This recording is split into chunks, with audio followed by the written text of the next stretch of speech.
Bassett and United came up against his old club Watford in the 4th round. In the first match at Bramall Lane, United took a first-half lead thanks to a somewhat fortuitous own goal by Watford defender Barry Ashby. It looked as though that would be enough to earn the Blades their passage into the 5th round.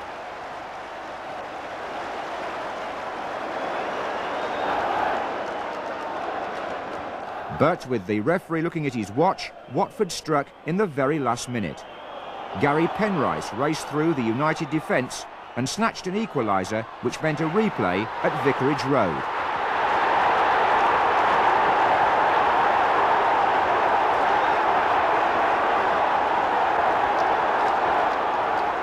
There, United adapted to difficult conditions better than Watford. Again, it was Brian Deane whose powerful presence in the penalty area was paramount.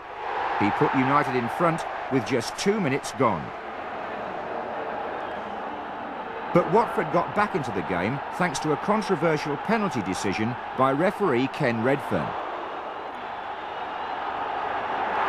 He penalised United's defender Colin Hill for that challenge on Watford's Gary Porter.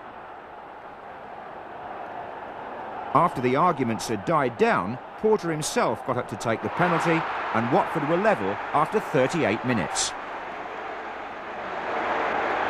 But United refused to buckle, and their winning goal in the second half came from captain Paul Stancliffe, a Yorkshireman whose career at Rotherham and Sheffield United spanned over 600 games. His header kept local interest high, because 33,000 packed Bramall Lane for a South Yorkshire derby against Barnsley in the 5th round. Another Sheffield product, Mark Smith, put Barnsley in front after 2 minutes. But this was to be no ordinary cup tie. 6 minutes later, after approach work first by Agana and then Deane, Carl Bradshaw equalised for United.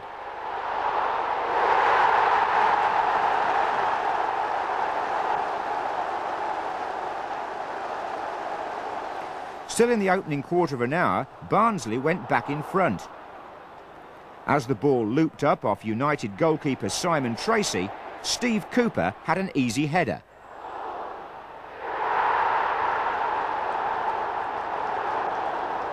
(2-1) to Barnsley.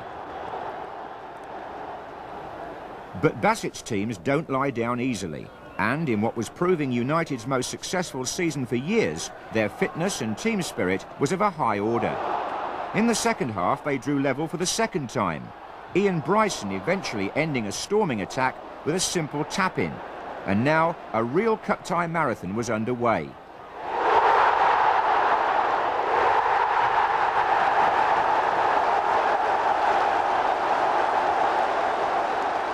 The supporters made their way up the road to Oakwell for the replay, which ended in a 0-0 draw after extra time. Then, after a break for bad weather, they tried again on Barnsley's ground. Again, the teams failed to muster a goal in 90 minutes. But in the first minute of extra time, United's Dane Whitehouse was brought down inside the penalty area. This was the turning point in over 300 minutes of cup football. Tony Agana tucked away the penalty and earned United a plum 6th round tie at home to Manchester United. Phelan's header. Todd.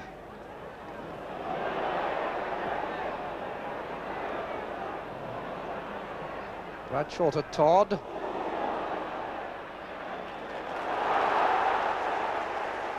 Sheffield's free kick, and Ince would do well not to express an opinion.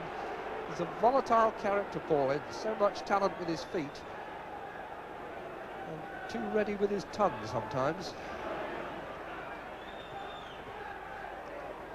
Nice little flick on, and it was just too high for Whitehouse.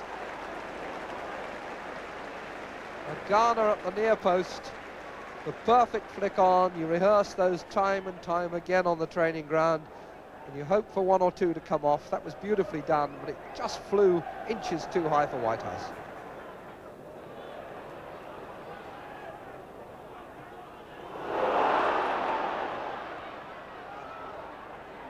Bruce just saved it going for the corner.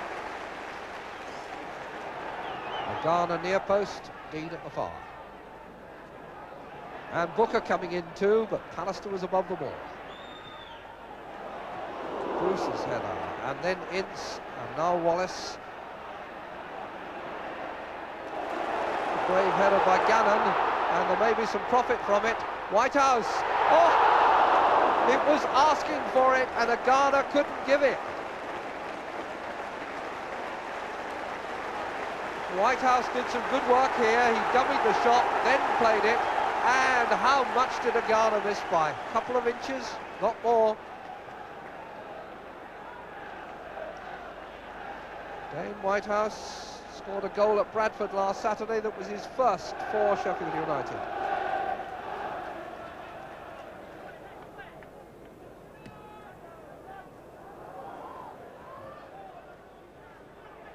Hughes to Wallace. Oh, he's got a bit of room. Hill has gone to cover him. Bradshaw behind Hill. And Wallace has beaten them both with ease. And Tracy got down as McClare got a knee to the ball, it looked. But Wallace there just dismissed Hill and Bradshaw. Gone. And now, as time to look, came off Booker, then off McClare, and Tracy smothered him. But there's the real threat.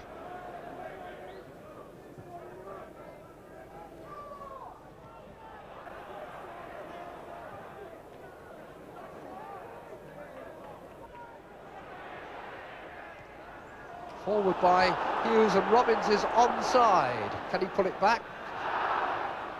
Corner. I thought it went out for a goal kick. So did Stancliffe, so did Tracy, and so did a lot of the Sheffield United fans behind that goal.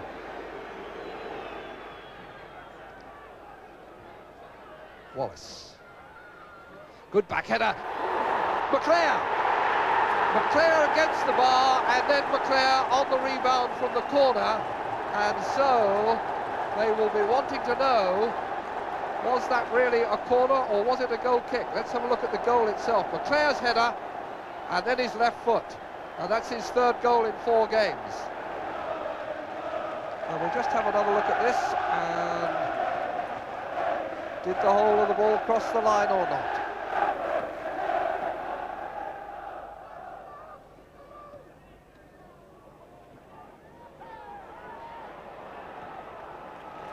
Hughes now for McClare. Robbins in the middle, Wallace on this side, Hughes going in, Ince going in. 4 there if McClare can cross. Hughes, the 1-2 and offside.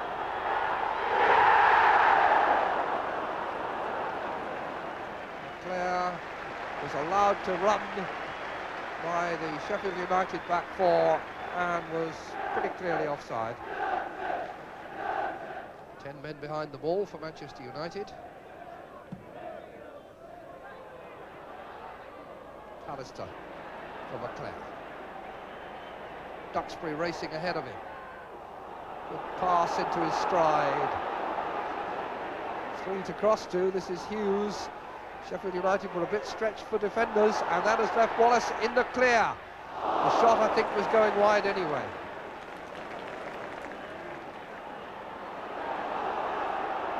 Martin.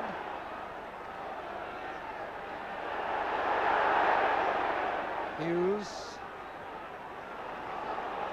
Duxbury. Again, Wallace unmarked, but offside.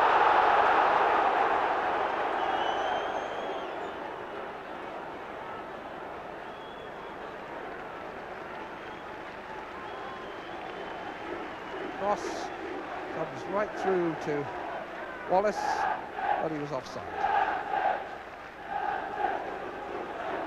Alex Ferguson, who's come down to the bench in this second half, has been on his feet more than he's been sitting down, expostulating, gesticulating. Wallace. Looks like he's heading for goal, and he tried to float a bender. Didn't work for him. Good idea.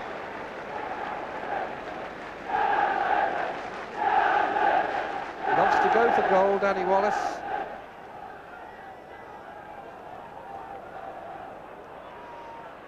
Pallister beaten that time by Dean. It's fallen for Agana, and again, and this time Leighton saves. but really Agana should have done better than that.